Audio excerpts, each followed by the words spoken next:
What is happening, everyone? Mystic Fluffy here. In this video, I'll be doing the top 6 most expensive Pokemon booster boxes, guys.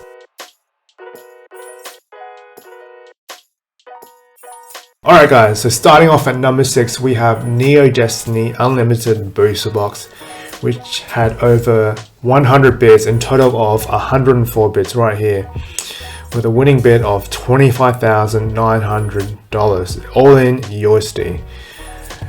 And let's have a look at these pictures in the closer up view. Oh, they're not letting us. Oh well. So we have Tyranitar, Celebi, and Jolteon featuring at the front.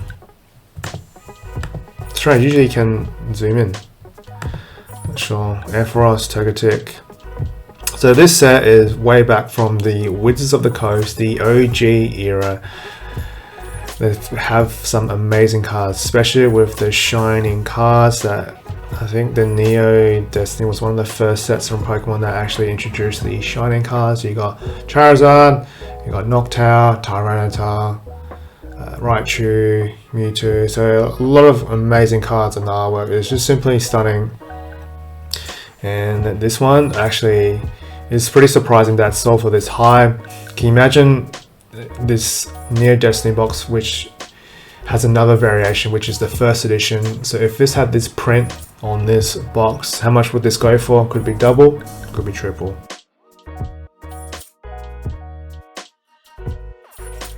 Okay, so at number 5, guys, we have Pokemon Jungle first edition booster box with a bid of 87 in total. The total price is $27,600 from the PWCC auctions. This one would have had a lot of eyes on this, and being Jungle from the Wizards of the Coast, it's definitely a nostalgic piece. People still love it. It's not the best set from Wizards of the Coast, however it is second in line. Well, it came out after base set. Chase cards include the Evolution, so you got Jolteon, Vaporeon, and Flareon.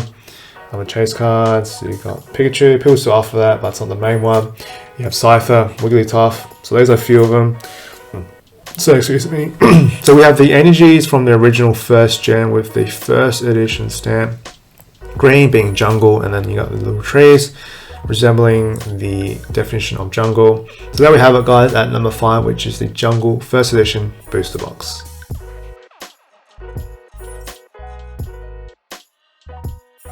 Okay, so at number 4, guys, we have the legendary Neogenesis from Wizards of the Coast.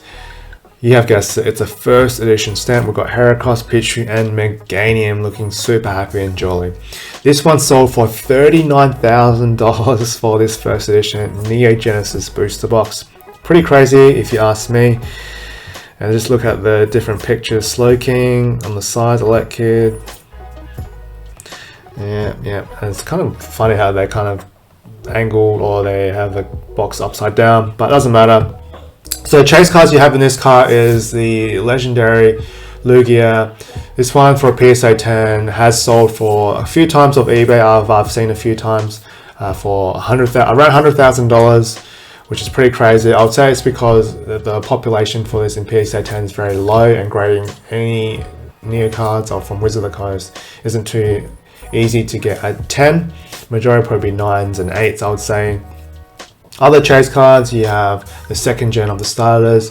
Typhlosion, I know it's another card that it's very hard to grade in a 10. This one is a beautiful card. Love the artwork, love the holographic texture of this card. So there we have it at number 4, guys, Neogenesis.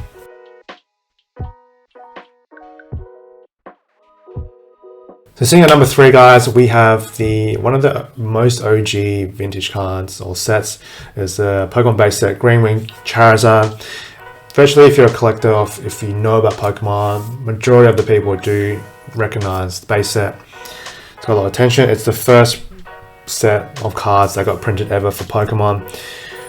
Nostalgic cards, you got the Charizard, the OG first generation Charizard, Blastoise, and Venusaur. They're just the most memorable cards you can actually get from this set. And if you have them in either 9s or 10, people still after them because it's what started Pokemon. It's the original. You can't get more OG than base set from Pokemon. And there's different variations: Shadowless, first edition, and base.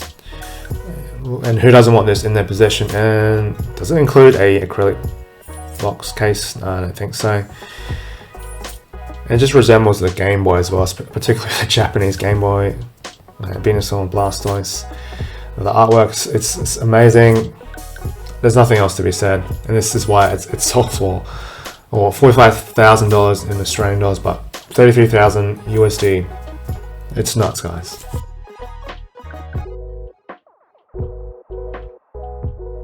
At number 2, guys, we have the Legendary Collection booster box.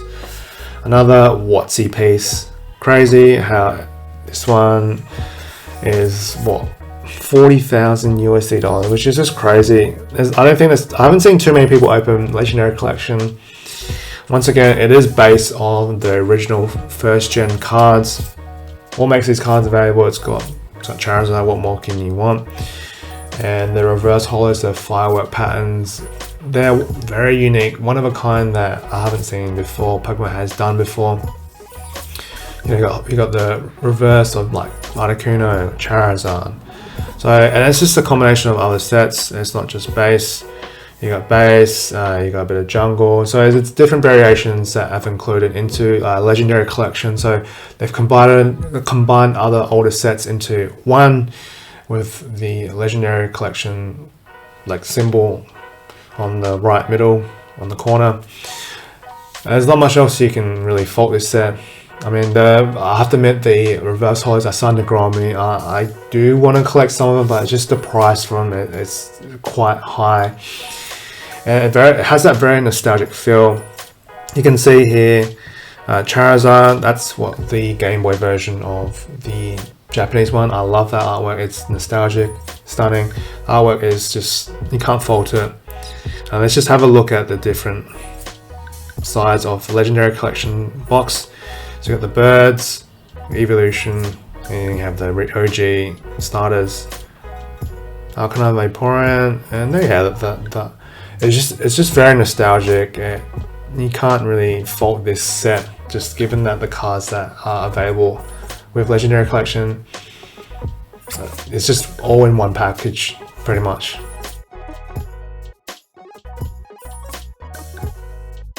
And the number 1 position, guys, we have the Legend Wizards of the Coast producing Skyridge. It's a set that pretty much every collector or investor, everyone that's into Pokemon knows about Skyridge. And yes, it does have the Crystal Charizard. It's got other crystals such as Ho-Oh and Kabutops. It's the last set ever produced by Wizards of the Coast before Nintendo took over and started producing from the EX series onwards to what it is today in Sword and Shield. So sold for $90,000. This one zooms in. So we have Wizards of the Coast on the package. Pokemon E, and Skyridge. It's green. The reflectiveness of the holo pattern is just stunning, because when you just turn it and stuff, you can see it on different angles, and the lighting from this box it's just dazzling. Razzle and dazzle, that's all I can say. And it's nostalgic, and I don't know what else to say. It's probably one of the best set Wizards of the Coast has produced after first edition from base set. And there you have it, guys. Number 1 is Skyridge. I wonder how many more we have of these sets, because not many people really open them, because it's hard to really open this and they want to keep it sealed. It's art, to say the least. So there we have it, guys. The top 6 most expensive booster boxes recently. Let me know in the comments below of what you think of these 6 booster boxes. Do you think they're in appropriate order, or would you kind of rearrange it, or you think some's overvalued or undervalued? Let me know below, guys. Anyways, guys, that's my time, and as always, keep safe, stay out of trouble, and I'll see you on the next one. Thank you.